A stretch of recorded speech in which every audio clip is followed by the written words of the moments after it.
I knew the idea of moving in next to a golf course wasn't the brightest. I mean, think of the amount of windows I would need to replace during my time there. Not only was that a stressor, but so was the fact that I would be dealing with strangers on a daily basis, traipsing through my backyard. However, my realtor knew I was on a tight budget and needed to get out of my current living situation as soon as possible. It was a cheap house on a high-traffic road next to a golf course. Not paradise, but better than the abuse I was leaving 2,000 miles behind me. Thankfully, moving in was a piece of cake. I was alone and only had the backpack I'd frantically packed the night I decided to leave. The house was small. It could have been mistaken for one of those tiny houses you see on TV. The golf course was the entirety of my back and side yard.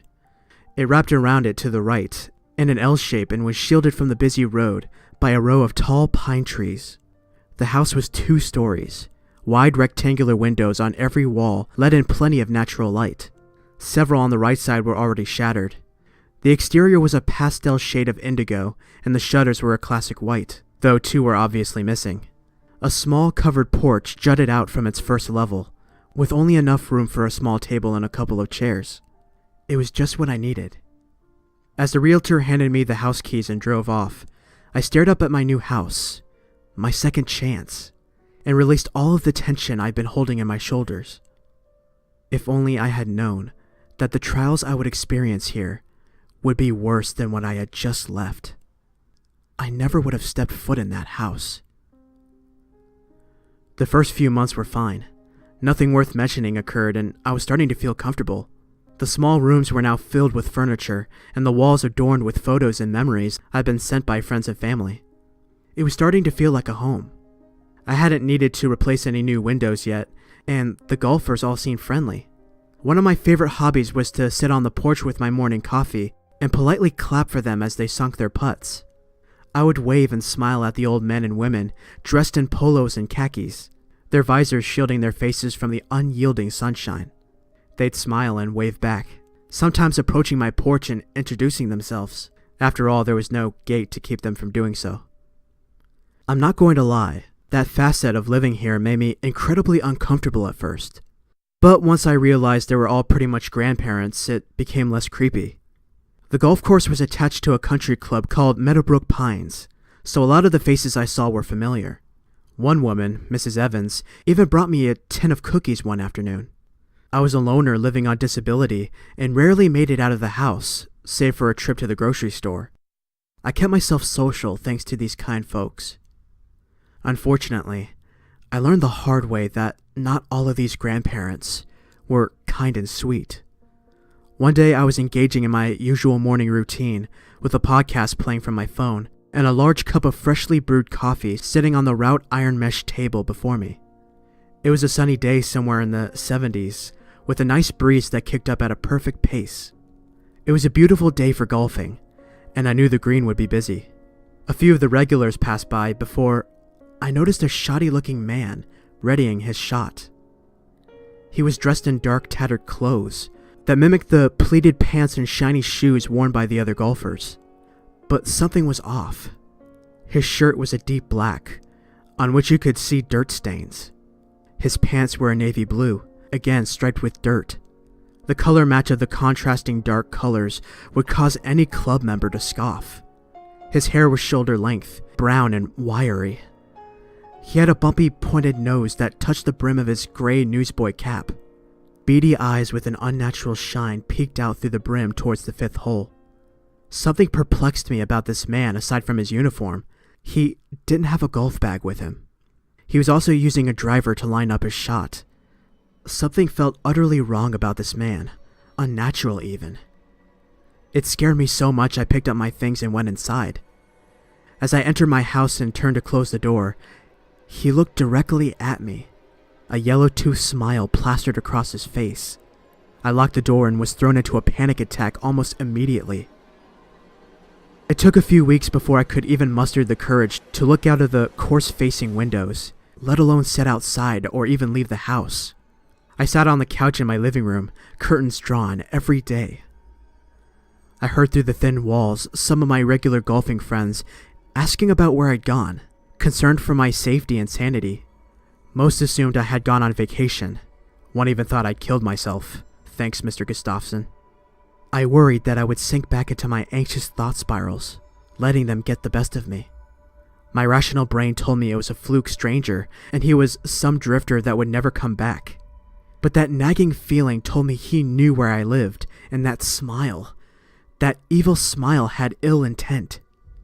It haunted my dreams and grew wider with every iteration. The time came that thinking about the man became more of a dream than a memory.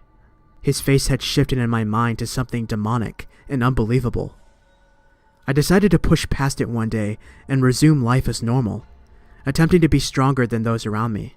I was, after all, trying to rebuild my life and who I was. I had changed my name and everything in hopes my abusive ex-husband wouldn't track me down. I wanted to prove to myself I could do this, and not be weak and cowardly.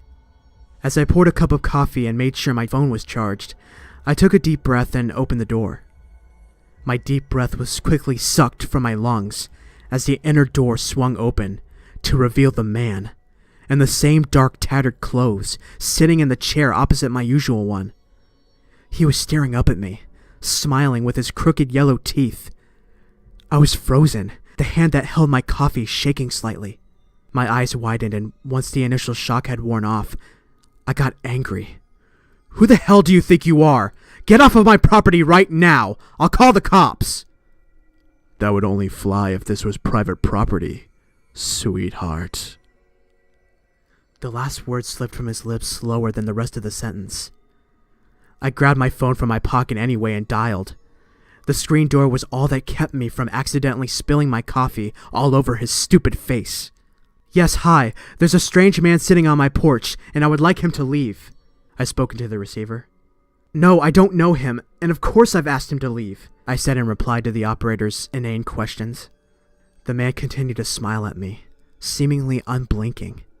"The cops are on their way," I said, the phone pressed up to my ear, holding as I'd been instructed to by the operator. With a fluid movement, the man was up on his feet. He moved with an unnatural grace, almost like an anime character, the kind you see wearing gloves and a top hat. My cup of coffee in one hand and cell phone in the other made me feel vulnerable. The thin screen was my last resort for protection. "Darling, this is just the start of our whirlwind romance," he said smoothly. His voice was calm and measured. It didn't seem to match his appearance. He reached a finger up to the screen, stroking it slightly with his fingertip, then digging his long, sharp nail to rip a hole through it. I stood my ground but shuddered inside. I did my best to remain silent so the operator on the phone could hear what he'd been saying. The distant sound of sirens could be heard, but neither of us turned to look. Instead, he slowly reached for his pocket and pulled out a golf ball, pinching it between his index finger and thumb. He splayed out the other fingers on that hand, presenting the ball to me, or something. He turned on his heels and bounced the ball in the concrete of my patio and caught it as he continued to stroll down the empty green. He rolled the ball lightly towards hole 5 and grabbed his driver that had been resting against my house. He lined up his shot and drove it across the green. Before he walked off after it, he turned to me and tipped his hat with that classic smile of his. I swear it was wider this time. "The police are at your location, ma'am," the operator droned into my ear. I hadn't realized I was holding my breath or that my coffee was slowly dripping from my mug. I hung up the phone and watched as an officer exited his car and walked up the sidewalk to my front door. When I explained what happened, he said there was nothing he could do if the man was gone. So he returned to his car, after shooting my puddle of coffee a nasty look, and drove off. And that was just the first time this happened.